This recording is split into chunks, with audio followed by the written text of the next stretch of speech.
According to a recent report released by the U.S. Department of Education, most states now have laws that require schools to adopt bullying policies, and efforts to combat school bullying have escalated over the last decade. Also, part by choosing to host Challenge Day in an effort to teach students about compassion and the power to be the change. I just hope to understand what people are feeling, and it gives you a chance to know them, what's going on with the life without the bullying and everything, and just help them out and be friends. I hope to realize that people, they might seem mean, but there's actually a story behind them, and that everyone has a way and we could all be together. Young people in our schools can face negative judgments, teasing, violence, loneliness, and separation. Challenge Day is designed to wake people up to their power to change this.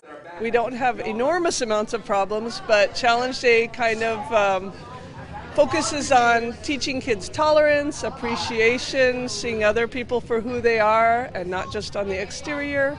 We live in an environment, a cultural environment, where there's just mass separation. So people separate for all sorts of reasons, whether it's about race or class or gender, sexuality, or even more seemingly banal things like the kind of clothes you wear or what you listen to on your iPod, or whether you're like a goth or are you a jock and things like this, which is really important at school.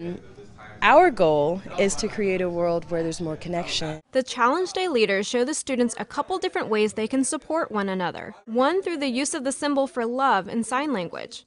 And two, by encouraging hugs, since studies have shown that they impact both your physical and mental health.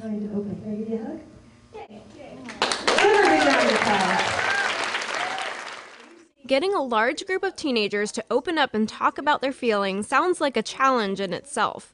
The Challenge Day leaders actually say it's the opposite. What we've discovered is the higher we raise the energy, the sillier, the goofier, the more over the top we get, the safer it is later for the students to get real and talk about what's going on for them. People all have heart, no matter how tough and hard they act. People really do. As human beings, when we actually have the chance to be compassionate with each other, that's when you see miracles. In fact, the first half of the day is made up of games that begin to get the students out of their comfort zones. They begin to separate from their friends and interact, dance, and sit next to those who they most likely aren't talking to on an average school day. In the beginning, you're nervous, but then in the middle, you kind of realize what's going on with everybody. And then at the end, it's just fun. Sometimes we see things happen like students who come in who are really reticent or hesitant to participate, or who just have social anxiety and can't deal with being in a room with 130 people.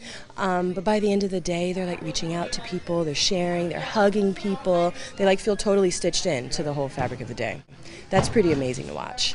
One of the keys to the workshop is the Challenge Day formula for change, which is to notice, choose, and act. First, notice how people are treating one another. Then choose the school and life of your dreams. And finally, take action to make your dreams a reality.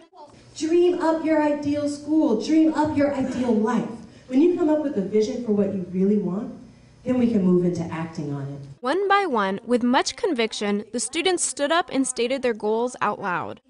I am an aeronautical engineer. Okay. I am a U.S. national women's soccer player, and I'm married to Jessica. My name is Cameron, and I am military. I'm a U.S. military Marine defender. One of the most powerful activities of the day is called Cross the Line, where the leaders call out different categories pertaining to negative things that have happened in a person's life that they've had no control over.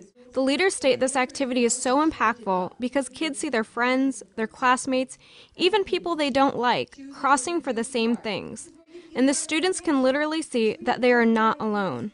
Please cross the line if you've ever felt hurt or judged because of the color of your skin. Please cross the line if you've ever been teased or hurt because somebody thought you were fat or too big. Where did we learn to judge people's bodies? Where did we learn to be so mean? Another transformational part of the workshop is the small group sharing session. Each person is given the chance to voice any current struggles in his or her life. They start this process by stating the phrase that this organization is now known for, "If you really knew me." If you really knew me, I lost a cousin to drugs because of suicide.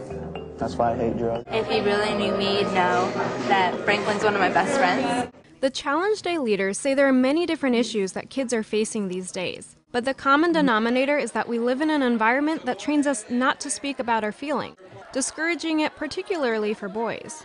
If they're not talking about it at home, which is usually the case, and they come to school and it's like, there's a test, there's this, there's that, there's no space for them to talk about these really heavy issues. So we create that space in this room. After the workshop is completed, El Segundo Middle School intends to create a space where kids feel they can continue to share and support one another.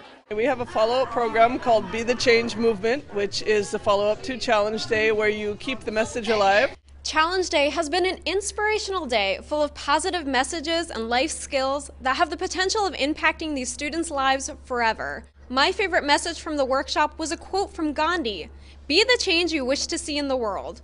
For El Segundo TV, I'm Molly Perlman. Be the change!